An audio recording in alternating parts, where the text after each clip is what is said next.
विद्यार्थी मित्र हो नमस्कार. यशवंतराव चव्हाण महाराष्ट्र मुक्त विद्यापीठ नाशिक जानेवारी 2024 विद्यापीठ लेखी परीक्षा मार्गदर्शन सिरीजच्या भाग 1 मध्ये आपणा सर्वांचं मनपूर्वक स्वागत. विद्यार्थी मित्र हो, तुम्हा सर्वांना माहिती आहे की 9 जानेवारी 2024 पासून यशवंतराव चव्हाण महाराष्ट्र मुक्त विद्यापीठाच्या विविध अभ्यासक्रमांच्या परीक्षा सुरू होत आहेत आणि या परीक्षा सुरू होण्यासाठीच्या पूर्वतयारीचा एक महत्त्वपूर्ण भाग म्हणून पुढील काही दिवसामध्ये मी या परीक्षेच्या संदर्भातली मार्गदर्शन सिरीज खास आपणा सर्वांसाठी घेऊन येत आहे. त्यातला आजचा हा पहिला भाग आहे. या पहिल्या भागामध्ये आपण विद्यापीठाची प्रश्नपत्रिका असते तरी कशी, विद्यापीठाची उत्तरपत्रिका किती पानांची असते आणि या दोन बाबीवर प्रामुख्याने तुमच्या परीक्षेतील यशापयश कसे अवलंबून असते, या 3 महत्त्वपूर्ण प्रश्नांची उत्तरे जाणून घेणार आहोत. तत्पूर्वी जाणून घ्या की आजचा व्हिडिओ हा सर्व अभ्यासक्रमाच्या विद्यार्थ्यांसाठी महत्त्वाचा असला तरीही आपल्याला सर्वांना माहिती आहे की इसवी सन 2023-24 पासून NEP 2020 म्हणजेच राष्ट्रीय शैक्षणिक धोरण 2020 नुसार विद्यापीठानं याच वर्षी काही नवीन PG कोर्सेस इंट्रोड्यूस केलेले आहेत, म्हणजेच पदव्युत्तर अभ्यासक्रम सुरू केलेले आहेत. या अभ्यासक्रमाच्या विद्यार्थ्यांच्या परीक्षेचं स्वरूप अजून माझ्यापर्यंत जी माहिती त्यानुसार निश्चित नाही आहे. त्यामुळे त्यांच्यासाठीची प्रश्नपत्रिका ही आज मी जी तुमच्याशी सांगतोय तशी असेल की नाही या बाबतीत साशंकता आहे. या बाबतीत विद्यापीठाकडून निश्चित अशी माहिती मिळालेली नाही आहे. असे अभ्यासक्रम कुठले ते जाणून घेऊया आपण. NEP 2020 नुसारचे प्रथम वर्षाचे अभ्यासक्रम MA first year Marathi, Hindi, Urdu, शिक्षणशास्त्र, लोकप्रशासन, इतिहास, MCOM फर्स्ट इयर, त्याचबरोबर MSc मधले MSc in environmental sciences, MSc in mathematics, physics, chemistry, botany आणि झूलॉजी अशा एकूण 13 PG अभ्यासक्रमांच्या परीक्षेचं स्वरूप आणखी तरी विद्यापीठाकडून एका ज्याला निश्चित फॉर्मॅटमध्ये उपलब्ध नाही आहे.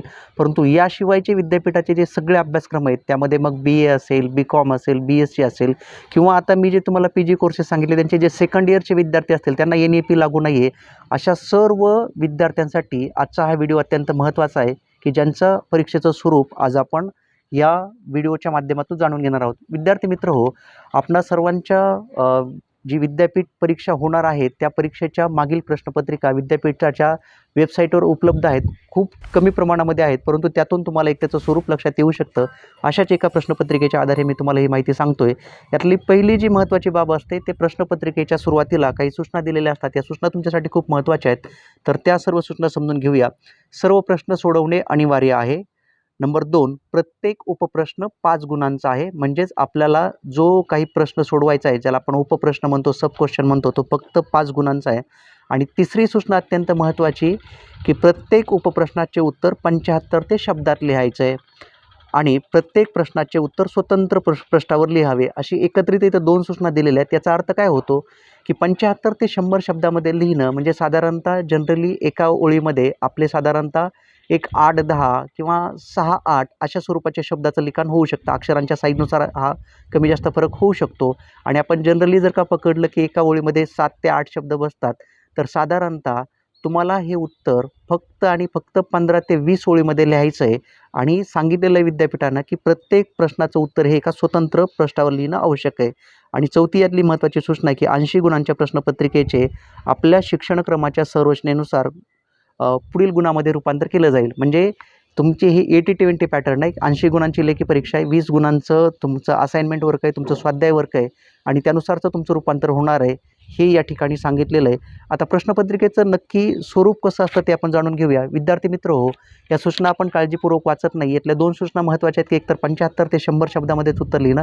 काटेकोरपणे मोजलं जात नाही, परंतु साधारणतः एक आपल्याला असं म्हणूया की आपण 100 ते 125 किंवा या दरम्यान किंवा एका पेजवर जेवढं बसेल तेवढं आपण उत्तर लिहिणं अपेक्षित आहे. हे आपण सगळ्यांनी या ठिकाणी लक्षात घेतलं पाहिजे. आणि तेच लक्षात न घेतल्यामुळं काय चुका होऊ शकतात ते पुढे मी तुम्हाला सांगणारच आहे. आपल्या प्रश्नपत्रिकेचं स्वरूप कसं आहे ते तुम्हाला आता मी स्क्रीनवर तुम्हाला जो चार्ट दिसतोय, जो टेबल दिसतोय त्याद्वारे सांगतोय. यामध्ये तुमचे जे प्रश्नपत्रिका असते त्यामध्ये मुख्य प्रश्न एकूण 5 असतात. समजा पहिला प्रश्न आहे आपला की खालीलपैकी कोणतेही 4 उपप्रश्न सोडवा आणि त्याच्या खाली प्रश्न क्रमांक उपप्रश्न जे असतात ते 1, 2, 3, 4, 5 आणि या 5 पैकी कुठलेही 4 तुम्ही सोडू शकता किंवा या 1, 2, 3, 4, 5 संख्येशिवाय तुम्हाला A, B, C, D, E असे देखील उपप्रश्न दिले जाऊ शकतात आणि त्यातले तुम्ही अचूक क्रमांकासह कुठलेही 4 उपप्रश्न सोडवणं आवश्यक असतं. म्हणजे पहिल्या 5 पैकी 4 सोडवायचे, दुसऱ्या 5 पैकी 4 सोडवायचे, तिसऱ्या 5 पैकी 4 सोडवायचे, चौथ्या 5 पैकी 4 सोडवायचे, असे एकूण तुम्हाला या ठिकाणी विद्यापीठाच्या प्रश्नपत्रिकेमध्ये 4 चोक 16 म्हणजेच एकूण 16 उपप्रश्न सोडवायचे आहेत आणि प्रत्येक प्रश्नाला 5 गुण असे एकूण तुम्हाला 80 गुण विद्यापीठाने या प्रश्नपत्रिकेसाठी निर्धारित केलेले आहेत आणि या 80 गुणांसाठी तुम्हाला 3 तासाचा कालावधी मिळणार आहे. विद्यार्थी मित्र मी तुम्हाला प्रश्नपत्रिकेचं एक सामान्य स्वरूप सांगितलं, त्यातली सूचना का समजून घेणं गरजेचं आहे ते देखील सांगितलं. आता दुसरी एक महत्त्वाची बाब असते जी खरोखरच यासाठी तुम्हाला कळेल त्या सूचनाचं महत्त्व काय आहे. तर विद्यापीठाची जी प्रश्नपत्रिका उत्तरपत्रिका आहे ती तुम्हाला फक्त आणि फक्त 20 पानांची उपलब्ध असते आणि या 20 पानांच्या उत्तरपत्रिकेशिवाय तुम्हाला कुठलीही पुरवणी दिली जात नाही.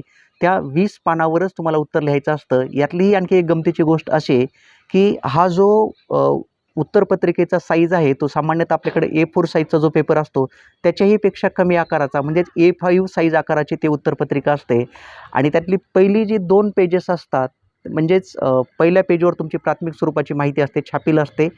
त्यामध्ये काही सूचना असतात, तुमचं नाव, तुमचा सीट नंबर, तुमच्या अभ्यास केंद्राचं नाव, तुमच्या अभ्यासक्रमाचं नाव आणि एकूण इतर काही महत्त्वाच्या बाबी आणि त्याच्या बॅकसाईड जी असते फ्रंट पेजच्या बॅकसाईड त्या बॅकसाईडला अंतर्गत परीक्षकांसाठीचे द्यायचे गुण, बहिर्गत ज्याला आपण एक्झामिनर म्हणतो, मॉडरेटर म्हणतो, या दोघांच्या गुणांची नोंद करण्याची सोय असते आणि सुरुवातीला काही प्राथमिक स्वरूपाच्या सूचना असतात की जसं की उत्तरपत्रिकेतील अक्षर सुवाच्य वाचनीय असावे, अवाचनीय मजकूर तपासला जाणार नाही, इतर काही महत्त्वाच्या कॉपी केसेस संदर्भातल्या किंवा इतर महत्त्वाच्या सूचना लिखाणाच्या संदर्भात ज्या जनरल सूचना असतात त्या असतात. त्यामुळे पहिलं पेज आणि दुसरं पेज तुम्ही लिहू शकत नाही. राहिले तुमच्यासाठी फक्त आणि फक्त 18 पेजेस आणि हे 18 पेजेस जे राहिले तर त्या सुरुवातीच्या सूचनांशी याचा संबंध आहे की तुम्हाला कुठले प्रत्येक प्रश्नाचं उत्तर हे एका स्वतंत्र पृष्ठावर लिहायचं आहे, स्वतंत्र पानावर लिहायचं आहे. याचाच अर्थ तुम्हाला 16 प्रश्न सोडवायचे आहेत आणि तुम्हाला फक्त आणि फक्त 18 पानं उपलब्ध आहेत. याचाच अर्थ असा होतो की प्रत्येक प्रश्नाचं उत्तर हे तुम्ही एकाच पेजवर लिहिणं अपेक्षित आहे. फार तर तुम्ही त्यातल्या कुठल्याही 2 प्रश्नांचं उत्तर हे 2 पानं लिहू शकता जेणेकरून तुमचे 18 पानं पूर्ण लिहून होतील. आणि आपण जर का असं केलं नाही आणि मला येतंय तेवढं जर का मी लिहित राहिलो तर तुमची जी उत्तरपुस्तिका आहे ती उत्तरपुस्तिका लवकरच कमी प्रश्नांनी भरून जाणार आणि राहिलेले प्रश्न तुम्ही सोडूच शकणार नाही. परिणामी तुम्ही परीक्षेमध्ये अपयशाला सामोरे जाऊ शकता किंवा तुम्हाला जे अपेक्षित यश आहे ते तुम्हाला मिळणं शक्य होणार नाही आहे. यासाठी आपण सगळे लक्षात घेऊया की मी एकाच पेजवर उत्तर लिहिण्याचा सराव केला पाहिजे आणि एकाच पानावर मला मुद्देसूद, प्रभावी, परिणामकारक उत्तर कसं लिहिता येईल, जेवढं विचारलं आहे तेवढंच कसं लिहायचं ही सवय मला लागणं गरजेचं आहे. म्हणूनच मी तुम्हाला सांगितलं की विद्यापीठाची प्रश्नपत्रिका समजून घेणं आणि त्याच जोडीला पुस्तिका समजून घेणं, उत्तरपत्रिका किती पानांची आहे, मला पुरवणी मिळते की नाही हे सगळं देखील मी समजून घेणं गरजेचं आहे. हे जर का आपण समजून घेतलं नाही तर निश्चितपणे आपण खूप अडचणीत येऊ शकता. त्यामुळे विद्यार्थी मित्र आपण सगळी गोष्टी लक्षात घ्या. खरं तर विद्यापीठानं सुरुवातीच्या 4 सूचनामध्ये सांगायला पाहिजे होतं की तुम्ही एकाच पानावर उत्तर लिहिणं अपेक्षित आहे, पण त्याचा इनडायरेक्टली अर्थ हाच आहे हे लक्षात घ्या. कारण तुम्हाला पुरवणी उत्तरपत्रिका दिली जात नाही, त्यामुळे आपण या सगळ्यांची काळजी घेणं गरजेचं आहे. विद्यार्थी मित्र पुढील कालावधीमध्ये याच मार्गदर्शन सिरीजच्या माध्यमातून मी आपणा सर्वांसाठी विद्यापीठाच्या प्रश्नपत्रिकेतील प्रश्न, उपप्रश्न यांची गुणविभागणी कशी असते, या गुणविभागणीनुसार आपण लेखन कसं करायचं, प्रश्नपत्रिकेत सोप्या, मध्यम, अवघड दर्जाचे प्रश्न किती असतात, 5 पैकी जास्तीत जास्त गुण मिळवून देणाऱ्या प्रश्नांची निवड कशी करावी, अवघड प्रश्नही सोपा कसा करता येतो, लेखी परीक्षेसाठीचा अभ्यास कसा करावा, नोट्स कशा काढाव्यात, त्याचबरोबर इतर जे काही महत्त्वाच्या बाबी तुम्हाला या परीक्षेच्या संदर्भातल्या की ज्यात तुम्ही त्याच्यापासून अननोन असणार आहात आणि तुम्हाला खूप चांगल्या पद्धतीनं उत्तर लिहिता येऊ शकतं, अशा एकूण साधारणतः 10 ते 12 व्हिडिओंची मालिका मी खास पुढील कालावधीमध्ये आपणासाठी घेऊन येतो आहे. त्यामुळं आजचा हा व्हिडिओ आवडल्यास या व्हिडिओला लाईक, शेअर करायला विसरू नका आणि आपल्या कॉमेंट्स देखील द्या आणि हे चॅनल जर का आपण सबस्क्राईब केलं नसेल तर सबस्क्राईब करा आणि आपल्या इतर जास्तीत जास्त गरजू विद्यार्थी बंधू भगिनींच्यापर्यंत पाठवा जेणेकरून जास्तीत जास्त लोकांच्यापर्यंत हे व्हिडिओ पोहोचू शकतील.